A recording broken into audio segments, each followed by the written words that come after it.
don't talk anymore. Like we used to, like we used to.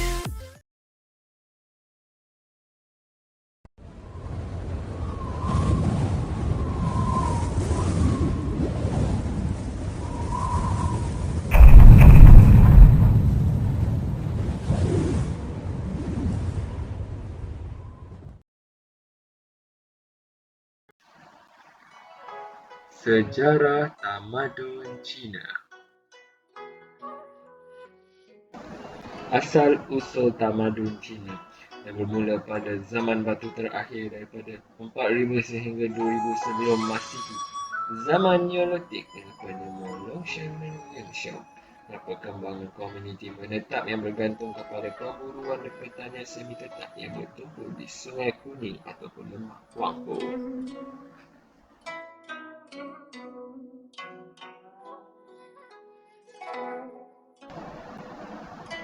Zaman pembinaan yang bermula pada zaman dinasti Xia iaitu pada 2697 sebelum Masihi. Dinasti ini tidak dapat dikesan dalam sejarah kerana tiada bukti-bukti arkeologi kewujudan dinasti ini. Badan politik memainkan peranan penting dalam menceritakan sejarah Cina pada zaman berasa kompleks dengan penulisan, pembuatan besi, penyakan pengkelasan, hierarki politik keagamaan dan stabil. Pembinaan yang bertumpu kepada dinasti Shang pada 1600 sehingga 1050 sebelum Masihi. Dinasti ini merupakan dinasti pertama di utara yang dengan penemuan dan tinggal manusia. Kemunculan kehidupan melalui bentuk kota, tulisan, penghapusan pekerjaan organisasi masyarakatnya. Dinasti yang kita akan fokus pada seterusnya ialah dinasti Qin atau Qin daripada 221 hingga 200 sebelum 6 Masihi dengan penyatuan Cina oleh Maharaja Shi Huangdi. Sistem feudal digantikannya dengan sistem pemerintahan seperti kawalan terhadap rakyat, itu tenaga kerja besar, pembinaan tembok besar Cina.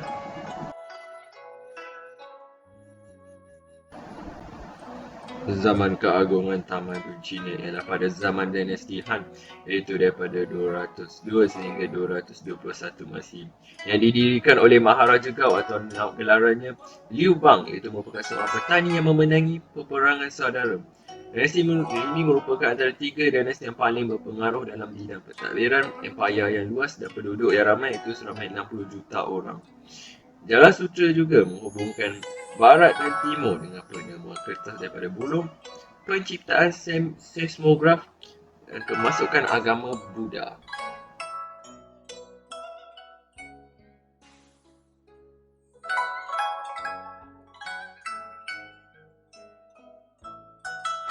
Zaman keagungan seterusnya ialah pada zaman dinasti Sui, iaitu daripada 589 sehingga 618 Masihi, yang diasaskan oleh Maharaja Sui Wenti dengan berjaya menyatukan dataran Cina.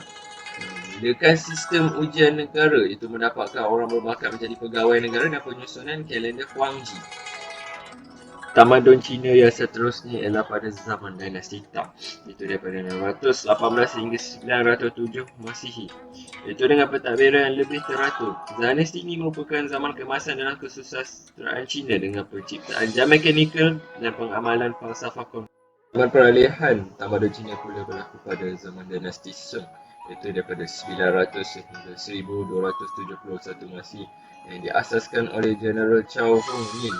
Dinasti ini bertahan selama 300 tahun sehingga ditakluki oleh orang Mongol pada abad ke-13. Dinasti ini juga dinasti pertama dunia yang mencetakkan wang kertas dan juga membina armada angkatan laut. Seterusnya kita akan fokus kepada dinasti Yuan atau Mongol yang daripada 1271 sehingga 1368 Masihi.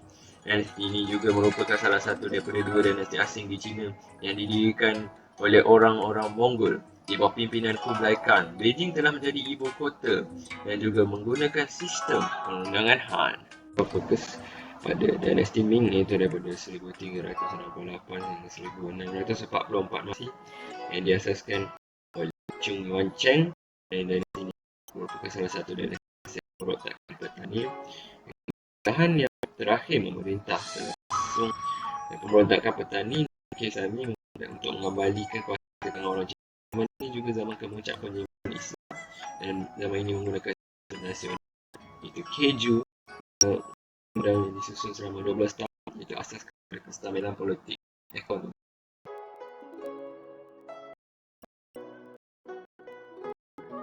Itu zaman daripada 1911 yang diberikan oleh Maharaja Kim Shi Huang, iaitu merupakan antara orang-orang maju dengan menyatukan semua tanah jajahan pertama di bawah China yang berkonsepkan kuku besi, iaitu menghancurkan apa-apa yang mengancam kedudukannya. Penyatuan China telah kekal selama 2000 tahun di bawah pemerintahannya. Zaman moden pula, mereka terdapat pengaruh dan ancaman barat pada abad ke-19. Bermulanya pada zaman dinasti Ming, dengan tercetusnya perang candu antara Inggeris dan China, hubungan diplomatik tegang, isu perdagangan bebas dan dasar perdagangan ketat, China kalah iaitu barat telah membuka China kepada perdagangan luar. Dan hal ini telah menaikkan semangat orang China untuk menggulingkan dinasti Manchu. Nilai barat juga telah banyak menggantikan tradisi dan budaya China. Terdapat golongan intelektual China yang mendekati falsafah barat dan munculnya pahaman demokrasi dan komunisme.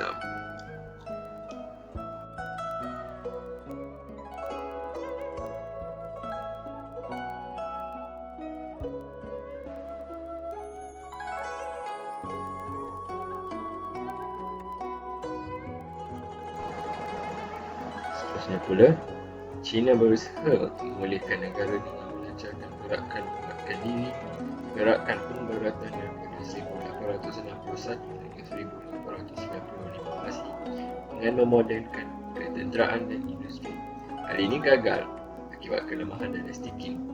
Reformasi 100 hari 1898 masih dan golongan intelektual muda memodelkan sistem pentadbiran.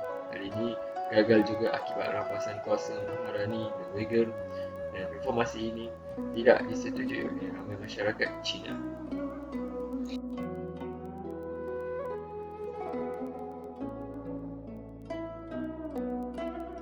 Beralih kepada pembentukan Republik China dengan pelancaran Revolusi 1911 oleh Dr. Sun Yat-sen, iaitu golongan intelek muda yang berpendidikan barat.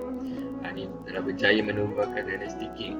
Dengan golongan ini menggunakan pelbagai falsafah barat dari demokrasi hingga ke ideologi komunis.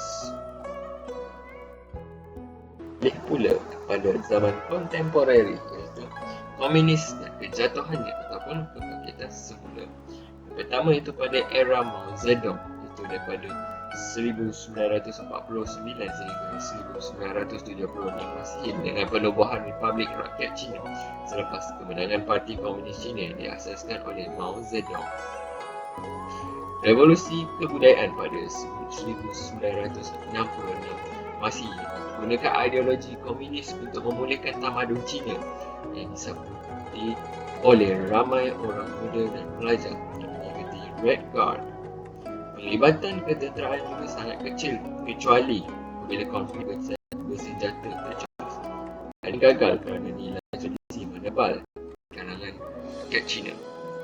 Seterusnya pula dalam era Deng Xiaoping, iaitu China telah membina semula selepas kematian Mao, bermula daripada pendidikan berdasarkan four modernizations, iaitu pertanian, industri, serta teknologi serta pertahanan. Mereka menerima dasar pasaran terbuka bagi menarik pelabur asing, dasar kebebasan beragama dan berharap agar hubungan Malaysia-China dapat terus disambung.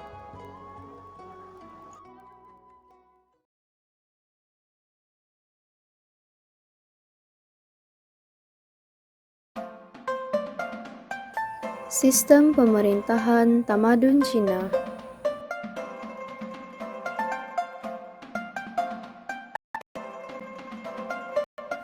Semenjak tamadun awal China lagi, China telah mengamalkan sistem pemerintahan raja mutlak secara monarki.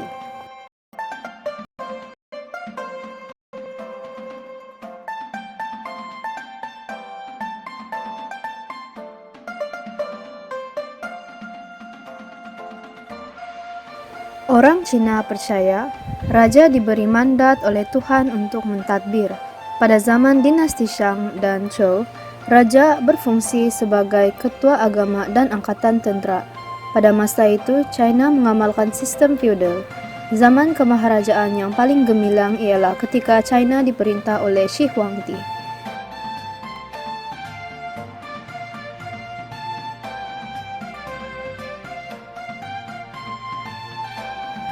Gelaran raja ditukar menjadi maharaja semasa Baginda memerintah China. Baginda menghapuskan sistem feudal dan digantikan dengan sistem provinsi. Maharaja dibantu oleh golongan birokrasi yang terdiri daripada pegawai kerajaan. Undang-undang dinasti Qin diperkenalkan oleh Han Feizhu, seorang ahli falsafah. Beliau menegaskan bahwa tingkah laku manusia hanya dapat dikawal melalui kekerasan dan undang-undang yang tegas. Baginda menggelarkan diri Baginda sebagai Maharaja Qin pertama, kerana ingin mengasaskan satu dinasti yang berlainan dari pemerintah yang terdahulu. Baginda mahu dirinya dipuja sebagai Maharaja. Sebelum ini, raja dianggap sebagai wakil raja di atas. Oleh kerana Baginda ada darah keturunan Tartar, Baginda banyak dibantu oleh tentera berkuda Tartar dalam usaha memperluaskan wilayah China. Dalam masa 10 tahun, semua wilayah China tertakluk di bawah pemerintahannya. Baginda juga melatih kumpulan penjahat menjadi askar Baginda. Sistem provinsi ini bertujuan untuk menghapuskan sistem feudal kerana memerintah dengan kejam dan menghapuskan buku lama ajaran Confucius yang menjadi sumber intelektual tamadun Cina. Sistem ini mempunyai sistem pentadbiran yang baik, kemajuan dalam bidang ekonomi, bahasa, dan falsafah.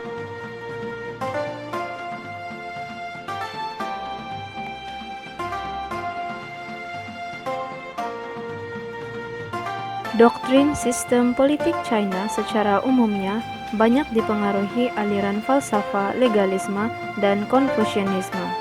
Falsafah legalisme menekankan kepentingan undang-undang sebagai cara untuk mencapai kecekapan dalam kerajaan.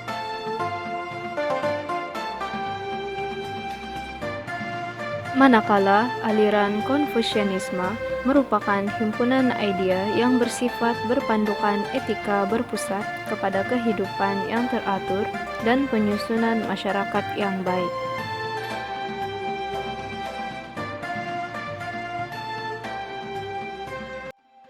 Merupakan ciri unik dalam sistem pemerintahan China, di mana Maharaja mempunyai kawalan penuh terhadap urusan pentadbiran negara. Aliran legalisme ini menekankan pemerintahan bersyorak pemusatan kuasa di tangan seorang raja yang menggunakan kuat kuasa undang-undang. Dengan itu, masyarakat yang ideal akan lahir jika petani dan tentera dipimpin oleh raja yang maha berkuasa. Manakala dalam aliran Konfusianisme menegaskan bahawa urusan pemerintahan adalah soal yang bersifat etika dan kepimpinan melalui teladan. Justru itu, moral dan etika yang baik amat penting dianuti oleh setiap pemerintah.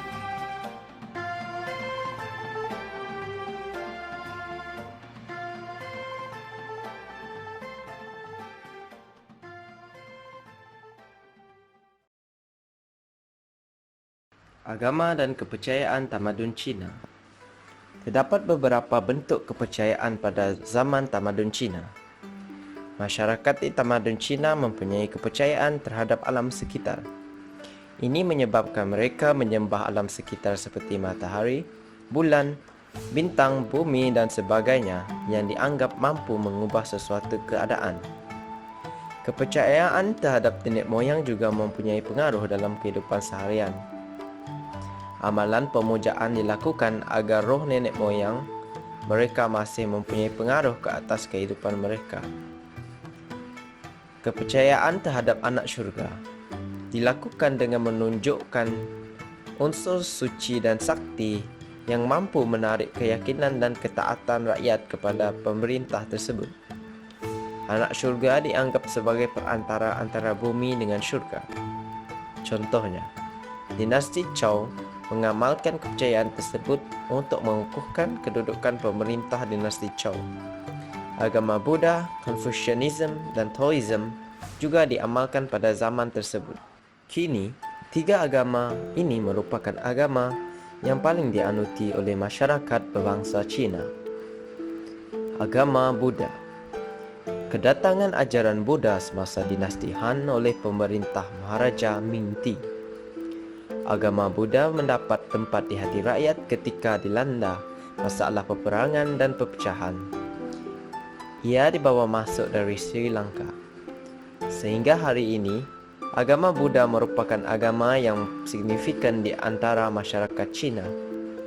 Di Malaysia sendiri, kebanyakan penduduk berketurunan Cina menganuti agama Buddha. Banyak kelihatan tokoh-tokoh di kawasan yang mempunyai kepadatan tinggi masyarakat Cina. Agama Buddha juga merupakan agama yang kedua terbesar di Malaysia selepas agama Islam dengan 19.2% penduduk Malaysia menganutinya. Agama Confucianism. Confucianism berasaskan ajaran Confucius yang dirumuskan oleh konsep Zen yang menekankan perasaan beri kemanusiaan terhadap orang lain dan harga diri. Dalam ajaran Confucius, terdapat 5 jenis perhubungan baik yang menetapkan peranan individu dalam masyarakat, iaitu pemerintah kepada rakyat, ibu bapa dengan anak, suami dengan isteri, abang dengan adik, dan kawan dengan kawan.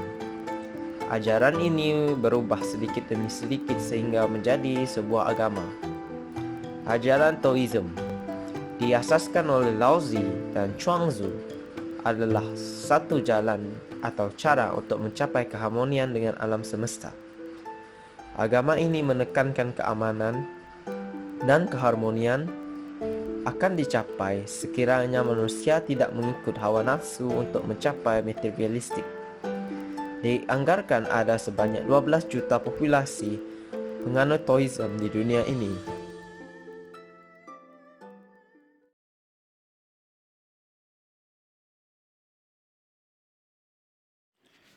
Orang Cina mengamalkan 6 rites yang diperkenalkan sejak tahun 1066 sehingga 63 sebelum Masihi dalam perkahwinan. Rite pertama mengatakan bahawa ibu bapa berkuasa menentukan sesebuah perkahwinan dan bantahan jika tidak bersetuju. Orang muda tidak perlu bertemu dan bercinta sebelum berkahwin. Seterusnya, pasangan jodoh dipilih berdasarkan kesesuaian dari segi tahun, bulan, hari dan masa kelahiran. Kemudiannya, diikuti dengan rite keempat dan kelima di mana pertunangan dibuat oleh ibu bapa sebelah lelaki dengan menghadiahkan jet scepter, pengikat rambut, kuih, kepingan kain dan daun teh kepada keluarga perempuan. Setelah selesai proses pertunangan, tarikh yang bertuah akan ditentukan sebagai hari perkahwinan. Rite terakhir dan terpenting ialah upacara perkahwinan dan penyempurnaan pada hari majlis perkahwinan tersebut. Keluarga yang terlibat akan bertukar-tukar hadiah sebelum hari perkahwinan. Pada hari perkahwinan, pasangan pengantin akan berpakaian tradisional berwarna merah dan pengantin perempuan ditutup mukanya dengan sehelai kain merah. Mereka dikehendaki berlutut di depan Tuhan, ibu bapa dan menghulurkan teh untuk diminum sebagai tanda penghormatan dan penerimaan wanita sebagai isteri lelaki itu. Ampau dan barang kemas diberikan kepada pasangan pengantin sebagai doa bertuah. Majlis perkahwinan dihidangkan dengan pelbagai lauk yang bermakna bahagia dan relatif. Kawan-kawan diajak bersama-sama meraihkan perkahwinan yang mulia itu. Kini, kebanyakan rites dalam perkahwinan tradisional masih dikekalkan, tapi mereka lebih mementingkan percintaan sebelum kahwin dan pertukaran cincin perkahwinan telah terserap sebagai satu upacara penting dalam perkahwinan moden.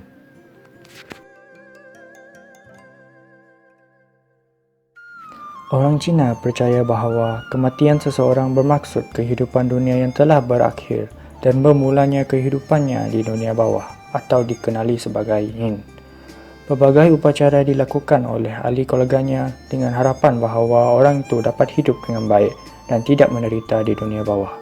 Selepas mati, mayat dibersihkan dengan air, dipakaikan dengan baju tradisional atau baju tercantik serta disoleh agar mayat kelihatan cantik dan tenteram. Mayat itu dimasukkan dalam keranda kayu dan ditempatkan menghala ke pintu yang membawa maksud kerelaan untuk meninggalkan dunia. Upacara pengebumian akan dilakukan sebaik sahaja tarikh dipilih oleh paderi Cina. Tempat pengebumian turut dipilih mengikut Feng Shui di sesuatu tempat dan ini penting kerana ia dapat menentukan baik buruk kehidupan generasi sekarang dan yang akan datang. Sepanjang upacara pengebumian, ahli keluarga perlu memakai baju berkabung yang berwarna hitam dan biru. Baju hitam bersama dengan guni hanya dipakai oleh pasangan si mati dan anak-anaknya. Upacara ini biasanya dijalankan selama 7 atau 49 hari berdasarkan kehendak keluarganya. Jiran-jiran dan kawan-kawan memberi penghormatan terakhir dengan mengucapkan takziah dan memberi wang kasihan. Selepas upacara, mayat akan dikebumikan. Terdapat juga upacara yang membakar mayat. Kebanyakannya diamalkan oleh orang Cina yang beragama Buddha. Tempat pemujaan untuk mengenang orang mati atau nenek moyang biasanya disediakan di rumah. Colok dibakar, makanan dihidang untuk menyembah mereka dan amalan ini masih dikekalkan oleh masyarakat Cina sehingga sekarang. Kaligrafi Cina merupakan seni khat yang menggunakan berus Cina. Ia telah digunakan selama 4,000 tahun dalam penulisan. Asas kaligrafi terdiri pada garis dan bentuk. Kaligrafi menekankan keharmonian, keseimbangan, impal dan momentum semasa menulis. Hurufnya mempunyai teks yang berbeza dari segi bentuk, gaya dan pergerakan yang digelar sebagai penulisan Kai, Sing, Chow, Li dan Tak Chuan. Kai dan Sing ialah bentuk normal. Chow dan Li berbentuk cakar dan ditulis dengan cepat. Tak Chuan pula bentuknya seperti tulisan Cina Purba iaitu Chia Kue, tulisan Han.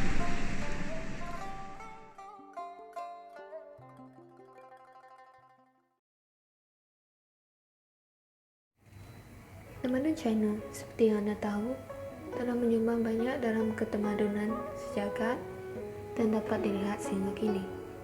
Setiap perubahan, pembaruan dan kemajuan yang terdapat dalam kehidupan pada zaman ini merupakan hasil daripada tamadun-tamadun awal di dunia, termasuklah tamadun China yang sebelum ini dikenali sebagai tamadun Huanghu. Sumbangan tamadun China dapat dijumpai dalam sektor pertanian atau lebih dikenali sebagai agriculture. Dalam tamadun China pada ketika itu, penternakan haiwan telah dijadikan sebagai sumber ekonomi dan keperluan domestik, di mana para petani pada waktu itu menjadikan sarang semut sebagai kawalan serangan serangga perosak di dusun buah-buahan. Kaedah kawalan serangga perosak itu diubah suai dan digunakan pakai sehingga kini dan dikenali sebagai kawalan biologi. Selain itu, petani-petani tamadun China pada zaman itu telah menjadikan kuda sebagai pengangkutan untuk kegunaan pertanian. Di samping digunakan untuk perhubungan, peperangan atau berbagai kegunaan yang lain. Kerbau pula memainkan peranan yang penting untuk keperluan membajak sawah bagi proses penanaman padi untuk menggantikan tenaga manusia, agar aktiviti penanaman padi dilaksanakan dengan lebih efektif.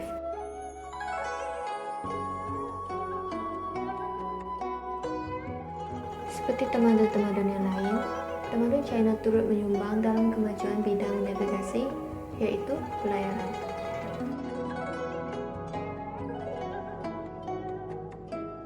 Aktiviti perdagangan, penerokaan, dan perluasan kuasa tidak dapat dijalankan dengan hanya membantukan arah melalui bulus atau arah angin saja. Pembaruan telah dibuat oleh tamadun China melalui penghasilan kompas yang digunakan semasa pelayaran untuk menunjukkan arah. Penemuan ini telah ditemui di China sejak dari dinasti Han lagi, di mana sifat-sifat magnet iaitu gejala magnet arohan, pengherutan, dan juga kekutupan magnet telah menghasilkan kompas.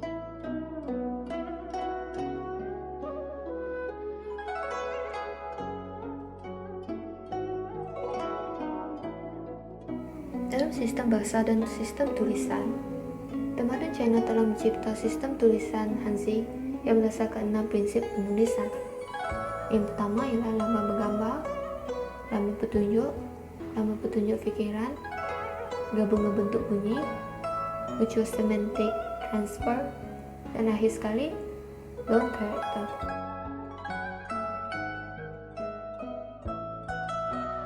Bahasa pertuturan ini dikenali sebagai bahasa Hanyu, yaitu Mandarin, yang mana masih digunakan sehingga kini dan diikuti serta dipersuai oleh bangsa lain seperti Jepun, Vietnam, dan Korea.